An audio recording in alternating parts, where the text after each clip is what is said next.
Iniciaremos presentando nuestro presidium. Tenemos a mi extrema derecha al doctor Alejandro Hernández, quien es vicerrector del ITAM. Posteriormente,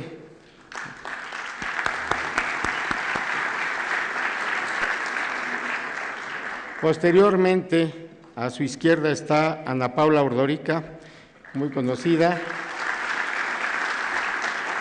pero quiero enfatizar que es nuestra nueva presidenta de la Asociación de Exalumnos del ITAM.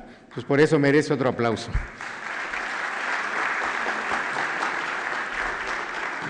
De este lado, un servidor, el maestro Benito Solís Mendoza, coordinador de este evento.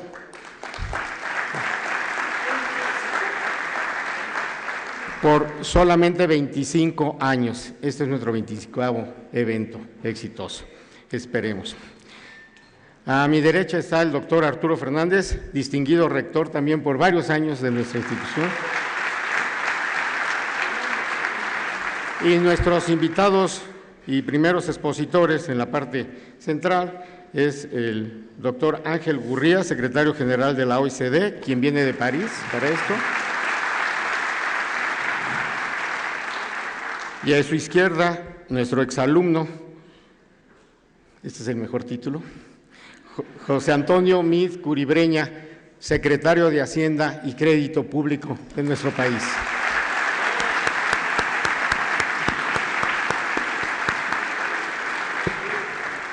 Ante todo, quiero agradecer la disposición de los expositores de dedicar lo más valioso que tienen ellos a su disposición, que es su tiempo. El tiempo de cada uno de nosotros es valioso, les agradezco a todos ustedes que estén aquí presentes y el hecho de que puedan acompañarnos habla bien en un entorno muy difícil que enfrenta el mundo y concretamente nuestro país. El shock externo derivado de los ajustes de las economías de 2008-2009 que no ha terminado. La expansión es muy fuerte y que preocupa a los mercados. ¿Qué vaya a pasar con la nueva presidencia de Estados Unidos para el mundo y para ellos mismos? Y el hecho de que entre un gobierno que en Estados Unidos parece que no cree en la integración global. Esto hace un cambio importante. En este seminario vamos a platicar sobre qué está pasando, qué vamos a hacer, qué viene, cómo nos va a afectar y cómo va a estar este año. Presiones, retos, ciertamente los vamos a ver, pero también vamos a ver nuevas oportunidades y sobre eso trataremos en este seminario. Entonces, me permitiría, siguiendo nuestro programa, que Ana Paula Ordorica nos dé unas palabras de bienvenida como presidente de la Asociación de Exalumnos. Ana Paula.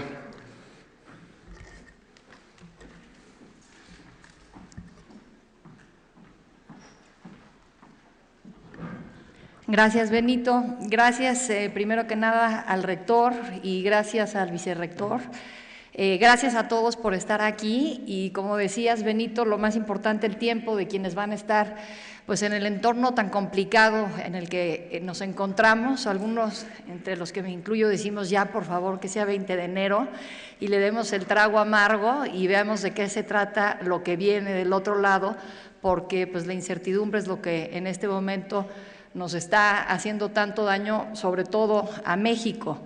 En ese sentido, me parece que además del tiempo de quienes van a estar el día de hoy, aquí ya el secretario de Hacienda y el secretario general de la OCDE, es la experiencia, lo que ya conocen y cómo están viendo esta situación y qué perspectivas para México. Este seminario de perspectivas económicas, que es dentro de los eventos más valiosos que organiza pues Benito ya desde hace 2 décadas y la Asociación de Exalumnos, se lo agradecemos, pues en esta ocasión se vuelve mucho más relevante. Así es que sin más preámbulo, de una vez empecemos, querido Benito, y el rector nos va a ofrecer unas palabras de bienvenida. Gracias y buenos días.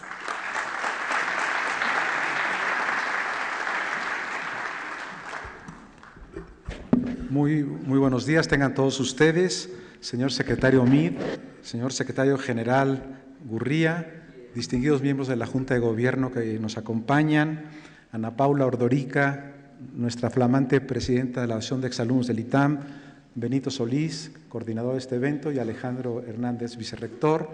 Muy queridos exalumnos, amigos todos, este seminario ya es tradicional, tenemos casi 25 años con él y nos ha permitido iniciar el año teniendo una visión de lo que puede ocurrir en nuestro país en materia económica. Yo quiero felicitar a Ana Paula y a Benito Solís por la organización de este evento y por todos los esfuerzos que han realizado para que sea exitoso, como estamos seguros que será. Bueno, pues una poderosa tormenta del norte nos acecha. El nacionalismo está resurgiendo en el mundo desarrollado como producto de varios fenómenos. Estas nubes tormentosas que vienen del norte son las siguientes: el estilo y propósitos del nuevo presidente Trump, su obsesión contra el libre comercio, el proyecto de nuevo impuesto corporativo en los Estados Unidos y el aumento en las tasas de interés también en ese país. El estilo acosador del presidente electo es inusitado y preocupante. Interviene de manera amenazante en las decisiones de negocio de las empresas. Como lo ha dicho Lawrence Summers, ex secretario del Tesoro de los Estados Unidos, expresidente de Harvard, Estados Unidos parecería moverse de un capitalismo de leyes y reglamentos a uno de compadres, un chronic capitalism, guiado por una ignorancia fundamental del funcionamiento de la economía que el mismo Summers ha bautizado como voodoo economics. La obsesión de Trump en contra del comercio internacional es muy preocupante y todo parece indicar que el llamado Trans-Pacific Partnership, TPP, está prácticamente muerto. ¿Qué puede ocurrir? Bueno, pueden ocurrir dos cosas. La primera es la más simple, que en inglés se diría "what you see is what you get", que significa que Trump conducirá la política industrial y proteccionista en detrimento de la economía estadounidense y de la mundial. Y la segunda, que la realidad y los intereses económicos y políticos contendrán estos impulsos proteccionistas. Rubini, el analista económico y financiero, es pesimista y no entiende la mejora del mercado de valores en los Estados Unidos. Habla de un optimismo irracionalmente exuberante. Es prematuro determinar el proceso y desenlace de las negociaciones del Tratado de Libre Comercio, pero sostengo que México no debe negociar de rodillas ni aceptar medidas gravosas. Se podría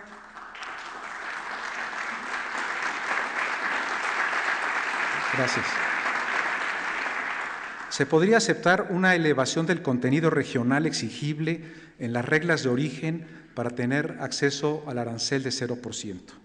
En el escenario de que el tratado sea abrogado, México enfrentaría los aranceles comprometidos por los Estados Unidos en la Organización Mundial de Comercio. Y estos aranceles son relativamente bajos, alrededor del 3%, con algunos picos, es cierto. Este escenario no sería ideal, pero de ninguna manera sería desastroso para México. Curiosamente, México tiene registrados aranceles mucho mayores que tendríamos que reducir paradójicamente, unilateralmente, para no dañar precisamente el comercio con México y Estados Unidos, con Canadá y Estados Unidos, y que tendría que beneficiar a todos los miembros de la OMC. Por otro lado, la aplicación del drawback sería muy útil para devolver el bajo arancel que cobremos con objeto de no afectar las cadenas productivas que se han construido con el tratado. El impacto sobre la economía de México sería, en ese caso, incluso relativamente pequeño. Trump no puede aplicar unilateralmente un arancel del 25% a los vehículos importados de México.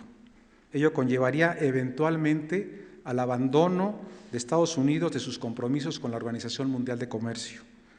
Si Estados Unidos abandona la OMC, se desataría una guerra comercial mundial con graves daños a la propia economía de los Estados Unidos y del mundo. En 1932, Estados Unidos desató una guerra comercial con la llamada Ley Smoot-Hawley. Se profundizó la depresión mundial y esto condujo a la Segunda Guerra Mundial porque la depresión Pegó especialmente en Alemania, que había sufrido una hiperinflación unos años antes, y además de la humillación de los tratados de Versalles, pues ese fue el campo propicio para que Hitler tomara el poder. La situación de la economía de los Estados Unidos es bastante halagüeña. Hay casi pleno empleo, lo que haría difícil políticamente un viraje tan abrupto en la política comercial, pero puede ocurrir. Aún en un escenario extremo como este, no sería el fin de México. El tamaño alcanzado por la economía mexicana y su dinamismo intrínseco le podrán permitir prosperar aún en circunstancias internacionales muy adversas, si todos hacemos nuestra tarea. Lo hicimos con éxito en la década de los años 30 y 40 del siglo pasado en circunstancias muy graves. La afectación más delicada para México es la incertidumbre que conlleva este proceso que está paralizando algunas inversiones.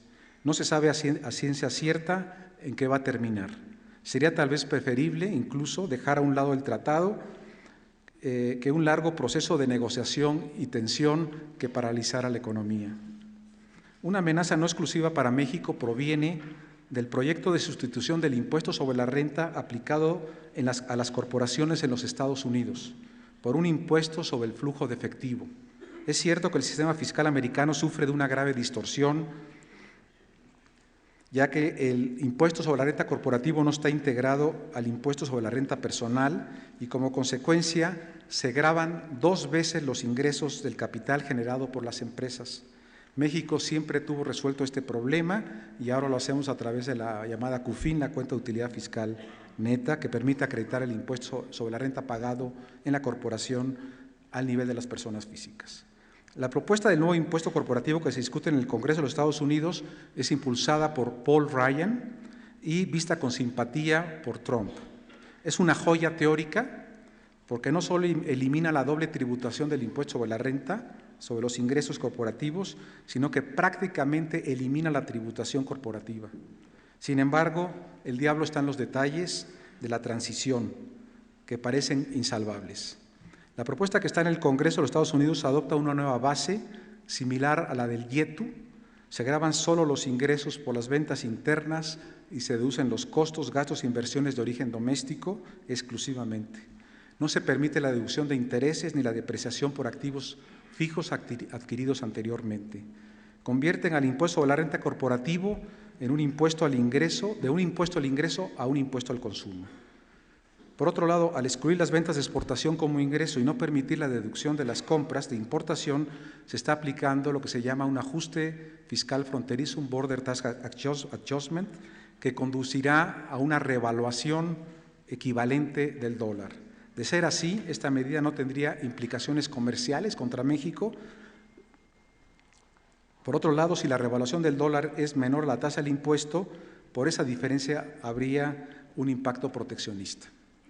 Lo que sí tiene un impacto económico serio de este gravamen es que al dejar de gravar a nivel corporativo los rendimientos normales del capital, digamos del 8 o 10%, y solo se gravarían las utilidades extraordinarias que excediesen ese umbral. Y esto convertiría a Estados Unidos en un gran polo de atracción de capital del resto del mundo. El costo de capital de la actividad económica realizada en los Estados Unidos sería más bajo que en el resto del mundo. México tendría que hacer lo mismo. La Secretaría de Hacienda y Crédito Público ya estudió muy bien este tipo de gravamen en el año 2006. El problema sería cómo ajustar las finanzas públicas para llenar el boquete que dejaría.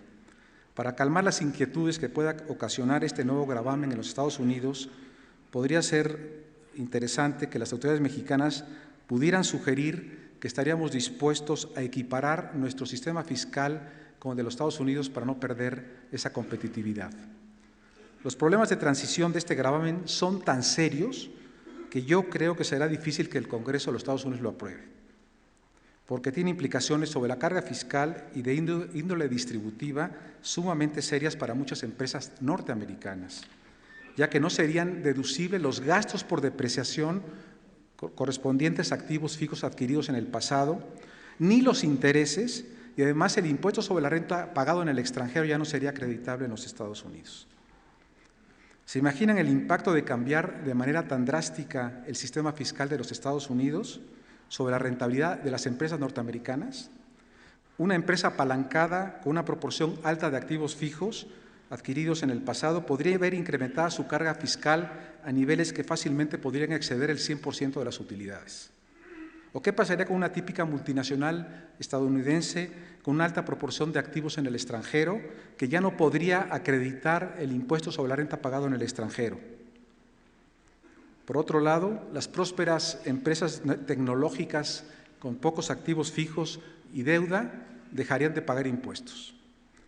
Finalmente, otro fenómeno, el aumento de las tasas de interés en los Estados Unidos seguirá siendo una fuente de presión sobre los flujos internacionales de fondos. La fortaleza del dólar será un fenómeno persistente. ¿Cómo estamos preparados para este tsunami? ¿Nos resguardamos en las zonas altas? Debo decir que nuestro talón de Aquiles probablemente está en la situación deficitaria de las finanzas públicas que aún obliga al gobierno a acudir al mercado de crédito. Las finanzas públicas mejoran un poco en el año 2017. Por primera vez, después de muchos años, se alcanzará superávit primario. La situación internacional es muy delicada por esas dos razones, por esa renegociación del tratado y por el impacto que tendrán las tasas de interés de Estados Unidos. Ambos eventos amenazan los flujos financieros al país. Esta situación de vulnerabilidad de las finanzas públicas y la correspondiente necesidad de seguir acudiendo al mercado de crédito no es la mejor manera de sortear las amenazas que acechan a la economía del país. Necesitamos movernos rápidamente a las zonas costeras, de la zona costera a las zonas altas. Afortunadamente, el secretario Meade está muy consciente de este problema y seguramente estará atento a resolverlo. México debería protegerse con finanzas públicas sanas, con un superávit primario que permita pagar el servicio de la deuda. Esto nos haría menos vulnerables. Por otro lado, llamo su atención al proyecto de nueva Constitución de la Ciudad de México.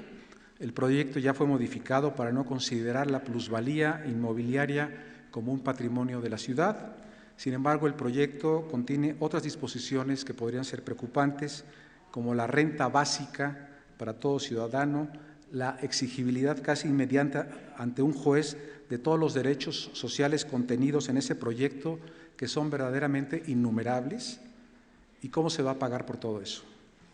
Pero además incluyen disposiciones para acrecentar las prestaciones laborales, jornada de 40 horas, licencia de maternidad por 6 meses, de paternidad por 1 mes, 2 días consecutivos de descanso a la semana, 2 periodos de vacaciones de 10 días al año cada uno, estabilidad en el empleo, etcétera, etcétera. Estas medidas, calculadas así de una manera muy gruesa, elevarían el costo laboral en 24%. Y obviamente tendrían un impacto negativo sobre el empleo en este momento especialmente difícil. Señoras y señores, los mexicanos deberíamos estar más unidos que nunca para enfrentar las dificultades que nos acechan. Los ciudadanos tenemos que reconducir la lucha política hacia una tregua en algunos aspectos que nos pueden debilitar frente al exterior, y el gobierno estará obligado a tomar las medidas prudentes de resguardo y aquellas que nos unan, como remediar los agravios que irritan al pueblo, para enfrentar la tormenta que nos avecina. Los ciudadanos no debemos tolerar el oportunismo político que nos pueda desunir. Nuestras familias y la nación están en juego. La historia del siglo XIX debe ser nuestra maestra. Para terminar, quisiera ilustrar estas reflexiones con una analogía taurina que Juan José López Burniol nos compartió en una editorial del País.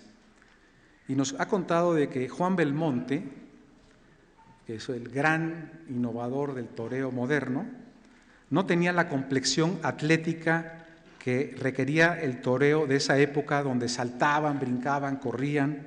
Al contrario, Juan Belmonte era de baja estatura, enteco y malcarado, pero estaba provisto de un valor sin fisuras y de una ambición sin límites.